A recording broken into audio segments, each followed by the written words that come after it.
Good morning बच्चों। आज मैं आपको पाठ 4 दातुन बनी ईंधन पढ़ाने जा रही हूँ। इस पाठ में बताया गया है कि कैसे छोटी छोटी वस्तुओं के सदुपयोग से पर्यावरण का संतुलन बनाए रखा जा सकता है। इस पाठ में आप पढ़ेंगे कि गांधी जी ने छोटी सी दातुन को कैसे पर्यावरण रक्षा का साधन बना लिया। बच्चों, पर्यावरण प्रदूषण एक गंभीर समस्या है। इसके लिए हम स्वयं जिम्मेदार हैं। पेड़ काटकर हम अपना ही नुकसान कर रहे हैं। मनुष्य ने अपनी सुख सुविधाओं को प्राप्त करने के लिए कल कारखाने लगाकर पर्यावरण को दूषित कर दिया है।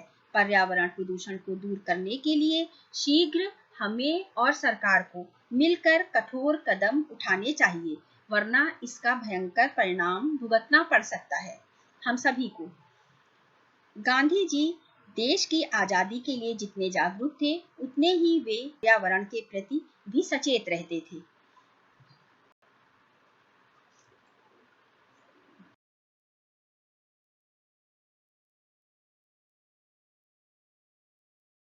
बच्चों, अब ऊपर देखिए क्या लिखा हुआ है, 4 दातुन बनी ईंधन, यानी ये पाठ 4 है आपका और इसका शीर्षक क्या है, दातुन बनी ईंधन। इस पाठ का शीर्षक है दातुन बनी ईंधन।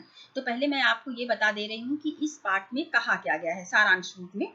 इसमें ये कहा गया है कि गांधी जी को एकाएक ये बात सूझी कि यदि हम दांत साफ करने के बाद जो दातुन होती है उसे फेंक देते हैं, उसका दूसरा कोई प्रयोग नहीं करते हैं, तो उनके मन में एक विचार आया कि ये दातुन बर्बाद ना करके यदि सुखा ली जाए और इसी दातुन को ईंधन के काम में लाया जाए, तो हम पर्यावरण की कहीं ना कहीं थोड़ी बहुत रक्षा कर सकते हैं। ठीक है, उन्होंने क्या किया, जब उनके मन में ये विचार आया तो उन्होंने आश्रम वासियों को ऐसा करने को कहा। आश्रम वासियों ने क्या किया, आश्रम के बरामदे में एक बाल्टी टंगवा दी अगले ही दिन, और उसमें जितने भी व्यक्ति थे वो दातुन करते थे और उनके दोनों टुकड़ों को उस बाल्टी में डाल देते थे। फिर 10 बजे तक सभी दातुन कर चुके होते थे, तो कोई एक व्यक्ति उन दातुनों को, उन बाल्टी को लेके जाता था और धूप में डाल देता था, जिससे वो सूख जाते थे, और बाद में इसको वो किस चीज में प्रयोग करते थे, जलावन के रूप में उसका प्रयोग किया जाता था। गांधी जी की इस सीख के कारण जो कुछ ना समझी जाने वाली, जिसे कुछ नहीं समझा जाता था, ऐसी दातुन भी पर्यावरण संरक्षण में अपना योगदान देने में समर्थ हुए। इस पाठ में यही बताया गया है। अब आगे देखिए, आप जानते ही हैं पर्यावरण प्रदूषित होता जा रहा है। अब हमें दूर दूर तक कोई पेड़ दिखाई नहीं देता। इस स्थिति के लिए हम स्वयं जिम्मेदार हैं, कोई और नहीं है, हम स्वयं जिम्मेदार हैं इसके। हमारे आसपास का जो वातावरण कैसा हो रहा है, प्रदूषित हो रहा है। हमने अपनी जरूरत से कहीं अधिक पेड़ काटकर अपना ही अहित किया है। हमने जितनी मुझे आवश्यकता थी, उस आवश्यकता से अधिक पेड़ों को काटकर हमने अपना ही नुकसान किया है। पाठ प्रवेश, दातुन लंबाई में हमारी हथेली जितनी ही होती है। बच्चों, आप लोगों में से बहुत से बच्चों को ये नहीं पता होगा कि दातुन क्या होती है और दातुन कितनी बड़ी होती है। ठीक है, तो नीम के पेड़ की जो डाल होती है, जो पतली पतली डालें होती हैं, उन्हीं से दातुन बनाई जाती है। उन्हीं डालों को काट के और उसके बाद उनकी पत्तियों को निकाल दिया जाता है और फिर उनको छोटे छोटे हिस्सों में काट दिया जाता है। अब कितनी बड़ी होती है, हथेली के बराबर की हिस्सों में उनको काट दिया जाता है और वो दांत साफ करने के काम में आती है। अभी भी कहीं कहीं देखने को मिलता है। और पहले तो ये ब्रश वगैरह होते नहीं थे, तो पहले इन्हीं दातुनों से दांत साफ किया जाता था। ठीक है, अब मोटाई में कैसी होती है, मोटाई में अधिक से अधिक हमारे अंगूठे जितनी मोटी होती है, हमारे अंगूठे के बराबर मोटाई में, अगर अधिक से अधिक मोटी हुई तो उतनी ही मोटी होती है। और इनको दांतों से चबा चबा के पहले इनको एकदम ब्रश के जैसा बना लिया जाता है, उसके बाद उससे दांत साफ किए जाते हैं। दातुन का काम है हमारे दांत साफ करना। दातुन का क्या काम होता है, इनसे हमारे दांत साफ हो जाते हैं, तो इनका काम ही है हमारे दांतों को साफ करना।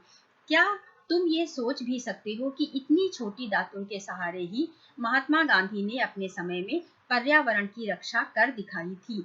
बच्चों, यहाँ पर ये कहा जा रहा है, क्या आप ये ऐसा सोच सकते हैं कि छोटी सी दातुन के सहारे ही महात्मा गांधी ने पर्यावरण की रक्षा करने का प्रयास किया था।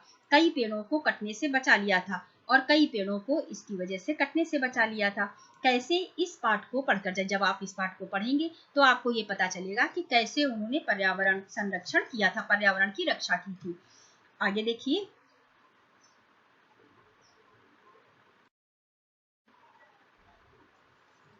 अब नीचे देखिए, कृपया पृष्ठ के एक ओर ही लिखें।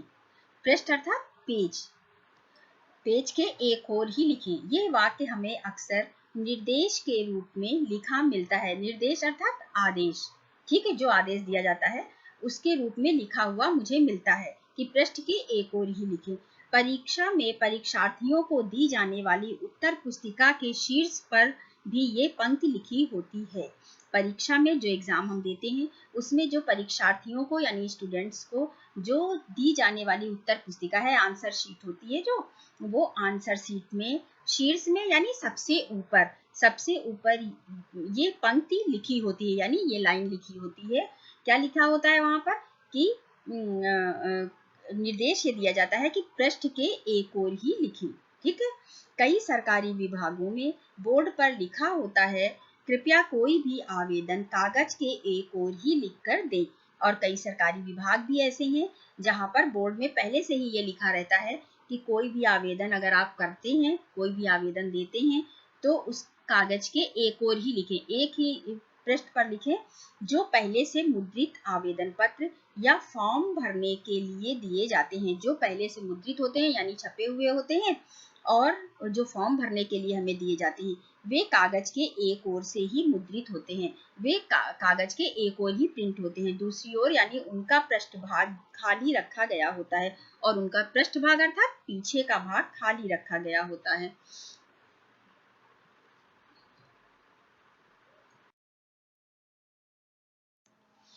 ऐसा करना सुविधाजनक भले ही हो, पर्यावरण की दृष्टि से उचित नहीं है।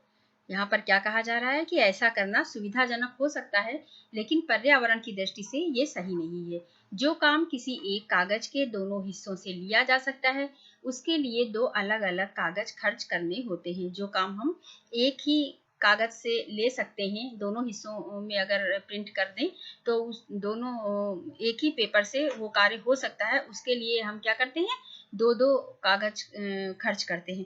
इसका परिणाम क्या होता है, परिणाम स्वरूप अधिक कागजों का निर्माण करने के लिए अधिक पेड़ काटने पड़ रहे हैं। और इसका परिणाम ये होता है कि जब अधिक कागजों का प्रयोग होता है तो अधिक कागजों का निर्माण करना पड़ता है और उसके लिए अधिक पेड़ काटने पड़ रहे हैं, जिससे क्या हो रहा है, पर्यावरण संतुलन बिगड़ रहा है और पर्यावरण हमारा प्रदूषित हो रहा है। महात्मा गांधी पर्यावरण के प्रति उतने ही सचेत थे जितने देश की आजादी के प्रति।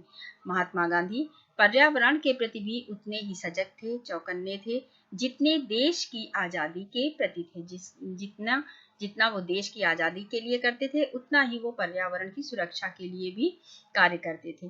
गांधी जी के पास बाहर से जो पत्र आदि आते थे वे उनके लिफाफे तक को लिखने के काम में ले लेते थे। गांधी जी के पास बहुत से पत्र बाहर से आते थे तो वो क्या करते थे, उनके लिफाफे तो सादे होते थे, प्लेन होते थे, तो वो उन पर भी लिखने का कार्य कर लेते थे। स्थायी महत्व का न होने पर पत्र के खाली स्थान को और स्थायी महत्व का न होने पर वो पत्र के खाली स्थान पर भी लिख दिया करते थे,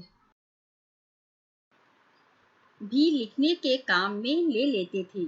यदि पत्र में एक ही तरफ लिखा गया हो तो दूसरी तरफ का खाली हिस्सा तो लिखने के काम आता ही आता था। और यदि पत्र उनके पास बहुत आते थे तो यदि पत्र में एक ही तरफ लिखा गया है और दूसरी तरफ का हिस्सा खाली है तो उसको भी वो लिखने के काम में अपने ले आते थे। गांधी जी हर संभव उपाय से पर्यावरण और धन दोनों की बर्बादी को रोकते थे। गांधी जी क्या करते थे, हर संभव कोशिश करते थे कि कैसे वो पर्यावरण की रक्षा कर सके और कैसे वो धन की बर्बादी को रोक सके। एक बार उनके मन में दातुन के एक से अधिक उपयोगों के बारे में विचार उठा। तब वो इंदौर में थे, उस समय वो इंदौर में थे जब उनके मन में दातुन के एक से अधिक उपयोग के बारे में विचार उठा। उन्होंने वहीं उसी दिन से दातुन का उपयोग एक से अधिक कामों में करना आरंभ कर दिया और उन्होंने वहीं उसी दिन से दातुन का एक से अधिक कामों में उपयोग करना शुरू कर दिया। मगनवाड़ी लौटने के बाद पहली शाम के प्रवचन में आश्रम वासियों को समझाया कि हमारे देश में अधिकतर लोग गांवों में रहते हैं। जब वो मगनवाड़ी लौटे तो उन्होंने पहली शाम को जब वो प्रवचन देते थे, प्रवचन अर्थात जो अच्छी बातें बताते हैं, प्रवचन देते थे और आश्रम वासी उनको सुनते थे। तो आश्रम वासियों को उन्होंने क्या समझाया कि हमारे देश में अधिकतर लोग कहाँ रहते हैं, गांवों में रहते हैं। उन्हें ईंधन के लिए जंगलों से लकड़ी काटनी पड़ती है। उन्हें अपने ईंधन के लिए यानी खाना बनाने के लिए, भोजन बनाने के लिए क्या करना पड़ता है, जंगल में जाके लकड़ी काट के लानी पड़ती है। उनकी ये विवशता है, उनकी ये मजबूरी होती है कि उन्हें जंगल जाके और लकड़ी काट के लानी रहती है। ईंधन का कोई और साधन उनके पास नहीं है। उस समय कोई और ईंधन के लिए साधन नहीं था, यही एक साधन था कि जंगल जाके और लकड़ी काट के लाएं और उसी से उनका भोजन बनाया जाता था, या और भी जो कार्य होते थे, पानी गर्म करना है, ये सारे कार्य पूरे किए जाते थे। इसी के साथ साथ उन्हें हम शहरी लोगों की जरूरत के लिए भी पेड़ों की कटाई करनी पड़ती है, और इसी के साथ साथ उन्हें क्या करना पड़ता है, जो शहरी लोग, जहाँ शहर में जो लोग रह रहे हैं, उनको भी जब लकड़ियों की जरूरत होती है तो उन्हें पेड़ों को काटना पड़ता है। हमें ऐसे उपाय सोचने चाहिए, गांधी जी ने बताया आश्रमवासियों को, क्योंकि हमें ऐसे उपाय सोचने चाहिए जिससे पेड़ों की बर्बादी रुके, जिससे पेड़ों को कम से कम काटा जाए, पेड़ों की बर्बादी रुके। दातुन को बहुउपयोगी बनाकर इसकी शुरुआत की जा सकती है। उसमें से एक ये बताया कि दातुन को एक से अधिक कामों में उपयोग किया जा सकता है। बहुउपयोगी यानी एक से अधिक काम में इसको लाया जा सकता है, और इसको लाकर हम इसकी शुरुआत कर सकते हैं। उससे क्या होगा, पर्यावरण संरक्षण भी होगा, हमारा पर्यावरण का संतुलन भी बना रहेगा, और पेड़ों की कटाई भी इससे रुकेगी।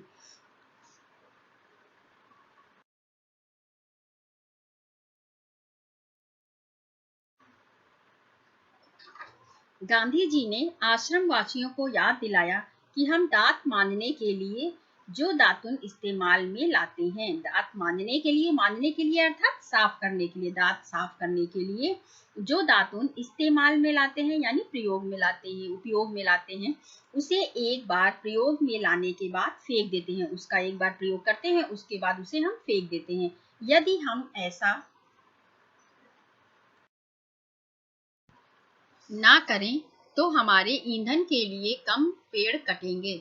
हम दातुन करने के बाद उसे साफ करके सुखा लें।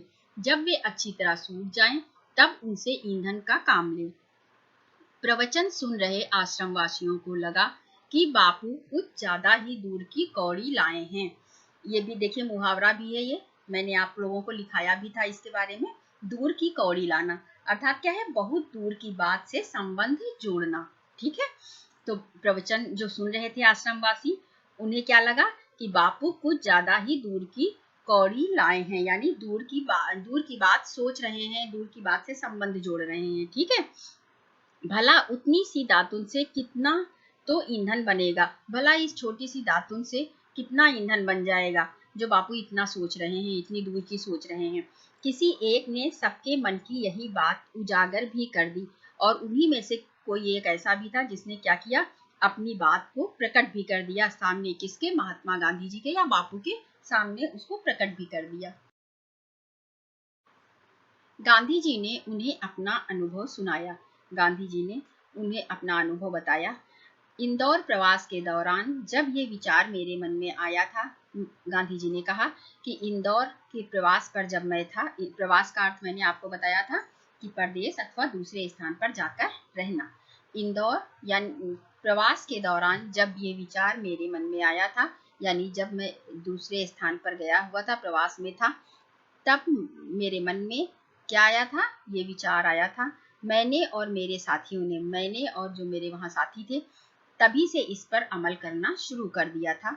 अगले 4 दिनों में हमारी दातूनों के जो टुकड़े जमा हुए, उनसे मैंने 5वें दिन अपने स्नान के लिए 1 लोटा पानी गर्म कर लिया था। गांधी जी ने क्या बताया, अपना अनुभव उन लोगों को बताया, आश्रम वासियों को।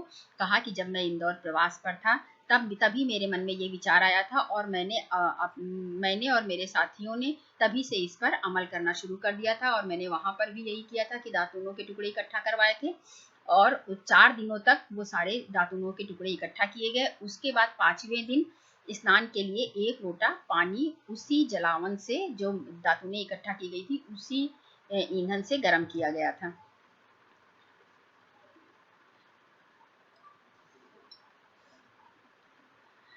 गांधी जी से उनके प्रयोग के बारे में जानने के बाद वहां बैठे सभी श्रोताओं को लगा कि हाँ, ये तो हो सकता है।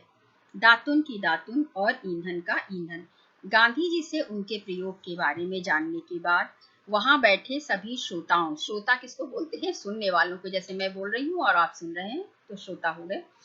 तो इसी तरीके से गांधी जी जो बोल रहे थे तो आश्रमवासी वहां पर बैठे सुन रहे थे, तो वो श्रोता हैं। ठीक है, जो सुन रहा होता है उसको बोलते हैं श्रोता। गांधी जी से उनके प्रयोग के बारे में जानने के बाद वहां बैठे सभी श्रोताओं को लगा कि हाँ ये तो हो सकता है, जो सुन रहे थे उनको लगा कि ये भी हो सकता है। दातुन की दातुन, दातुन की दातुन हो जाएगी और ईंधन का ईंधन हो जाएगा। गांधी जी ने उसी दिन आश्रम के एक बरामदे में एक बाल्टी टंगवा दी। ये सूचना प्रसारित कर दी गई, एक बाल्टी टंगवा दी गई उसी आश्रम में, और चारों तरफ ये सूचना फैला दी गई आश्रम में ही कि अगली सुबह से प्रत्येक आश्रमवासी, जो भी आश्रमवासी हैं जो आश्रम में रह रहे हैं, दातुन करने के बाद दातुन के दोनों टुकड़ों को धोकर उस बाल्टी में के हवाले करेगा। मतलब है कि उस बाल्टी में डालेगा। 10 बजे के आसपास कोई एक व्यक्ति उस बाल्टी में जमा हुए सभी टुकड़े धूप में सूखने के लिए फैलाएगा, और 10 बजे तक सभी लगभग दातुन कर चुके होते हैं, और सारे टुकड़े जो इकट्ठा हैं वो कोई भी आश्रम का एक व्यक्ति उठाएगा और उन्हें कहाँ डालेगा? धूप में सूखने के लिए डालेगा। सूखे हुए टुकड़े कोयले वाली कोठरी में पहुंचाए जाएंगे, और जब ये टुकड़े सूख जाएंगे तो इन्हें जहाँ पर ईंधन रखा जाता है, कोयले वाली कोठरी यानी वहां पर ईंधन ही रखा जाता है, वहां पर ये पहुंचा दिए जाएंगे, और बाद में किसके काम आएंगे? ईंधन के काम में लाए जाएंगे, और बाद में ईंधन के काम में इनका प्रयोग किया जाएगा। गांधी जी की इस सीख और विधि की बदौलत कुछ न समझी जाने वाली दातुन भी पर्यावरण की रक्षा में अपना योगदान देने में समर्थ हो गई। गांधी जी की ये शिक्षा और उपाय के कारण कुछ न समझी जाने वाली दातुन भी पर्यावरण की रक्षा में अपना योगदान देने में समर्थ हो गई, यानी अपना सहयोग देने में समर्थ हो गई। गांधी तो बच्चों, इस पाठ से हमें क्या शिक्षा मिलती है? इस पाठ से हमें ये शिक्षा मिलती है कि हम जिन चीजों को अनुपयोगी मानकर फेंक देते हैं, उन्हें फेंकने से पहले हमें ये जरूर सोचना चाहिए कि क्या इस चीज को किसी और रूप में उपयोग में लाया जा सकता है। बहुत संभव है हमें उसके कई उपयोग समझ में आ जाएं और वह चीज फेंकने योग्य लगे ही नहीं, उसका कोई दूसरा उपयोग कर लिया जाए, जैसे इस दातुन का महात्मा गांधी जी ने किया। ये पाठ गांधी जी के अनुयायी सुमंगल प्रकाश के संस्मरण पर आधारित है।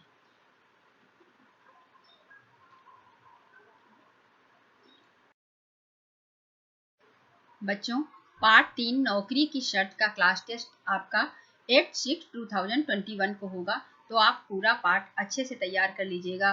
शब्दार्थ, शुद्धलेख, प्रश्नोत्तर, अभ्यास कार्य पूरा अच्छे से तैयार करिएगा। जैसे मैं MCQ लेती हूँ उसी प्रकार से आपका ये लूंगी।